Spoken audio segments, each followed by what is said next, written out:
Resentment is the opposite of appreciation.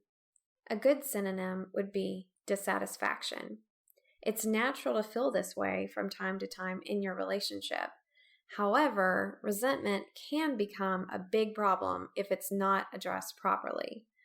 Some warning signs that you have resentment towards your partner are that you are constantly pointing out each other's flaws, or you keep the score.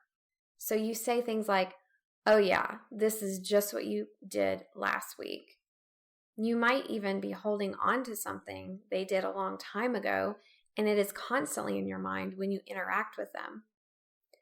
A small thing they do can trigger you to go off on them.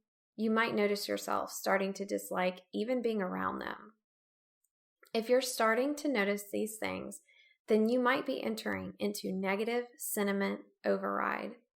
The Gottmans came up with this term to describe what happens when resentment builds up.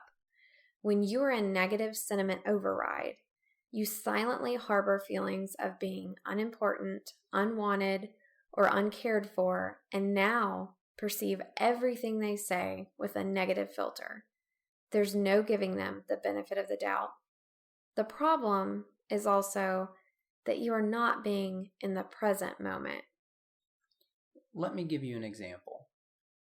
Let's say a couple has been irritated all week with each other, and the husband tries to do something nice, like taking out the garbage as a bid for connection. But instead of acknowledging his efforts, she says, "You should have done that yesterday."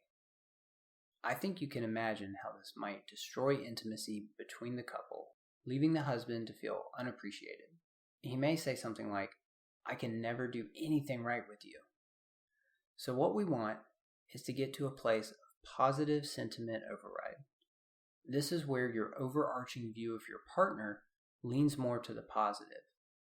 You can give them the benefit of the doubt even when you're frustrated by something that they did in the moment, seeing that even if they mess up, their intentions were good. So how do we get there? Sit down with your spouse in person when you have time and are not already irritated with each other. Describe the behavior without attacking their character. You can follow this formula. 1, say when the event happened. 2, I feel insert emotion.